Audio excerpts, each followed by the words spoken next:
Now, back to Coastal Living on KZTV.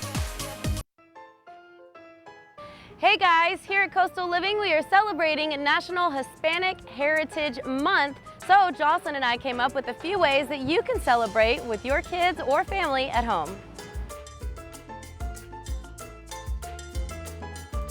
Try cooking a traditional Hispanic meal. And I'm not just talking about taquitos from your local Jalisco's. I mean, try some Peruvian ceviche or maybe Cuban picadillo. If you've never tried Colombian arepas, it's worth a shot. Just look up the recipe and give it a try. You can even learn some basic Spanish, which is te quiero mucho, I love you very much, hola for hello, adios for goodbye, and tengo hambre, I am so hungry. Gracias, Jocelyn.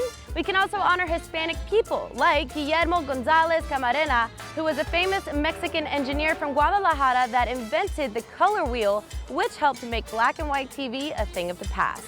You can't forget Cesar Chavez, who is a famous civil rights activist. You can also get artsy with the family with some Hispanic arts and crafts like these fiesta flowers, piñatas, or some maracas.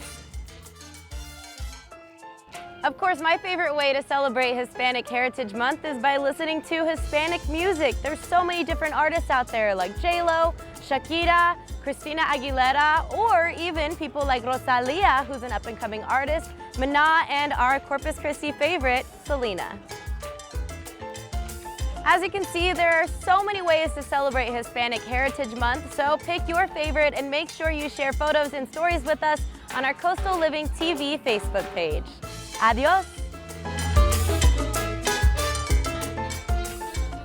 Wow, he seems so authentic, right? Wow. I know, tengo hambre, I'm so hungry. I'm pretty sure. Okay, so those are just a few ways that you can celebrate, and of course you can Google all kinds of things, but here's one that might be a great pastime for you. If you tried this in school, we're gonna make the flores de papel, is that how we say it? Papel, yes. So it's very simple. You can take all those tissues that you save from all the birthdays and you don't know why you saved the tissue paper. Grab the brightest and prettiest colors and you just layer them all together and then you fold them in a zigzag.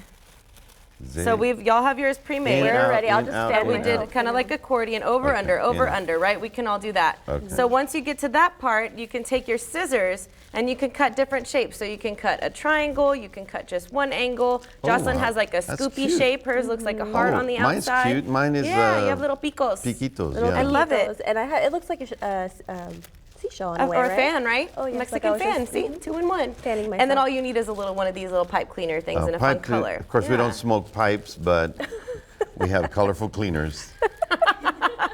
I mean, that might be another way to celebrate Hispanic History Month, right? Okay, so then you just want to twist it around. And this is going to be your stem to the flower. And you can just kind of open up your flower a little bit. You do have or if you want to be like Mac, it could be like a bow tie. Yeah, there you go. For your next party. Maybe we found our Halloween costume. There you go. Goes well with the blue there. Okay, and then you're just going to, I like to kind of squish it forward.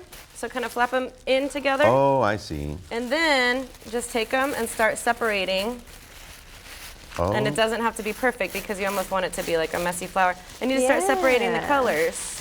Okay. So you peel the colors apart, make it nice and big, and then you just fluff them out at the end. So we're just gonna do that. I love these types of arts and crafts. These are pretty colors. Yeah, I love it. We have to give a shout out to our very creative producer, Kendall, who you saw Kendall yesterday. pick these colors? She's so good with this stuff. My flower's not really happening, but... Well, so you just want to separate them all. Like, just separate them from each other first. I'm scared I'm going to rip the paper. I'm trying don't to worry be a about perfectionist it. over here. Flowers have separate petals, so it's okay if you rip a couple of sheets or whatever. Yeah. And then once you have it all separated, it kind of looks crazy and wonky. And then you just start pulling some of the colors towards the center. So if I want green to be in the middle, and then I bring the blue up towards the green.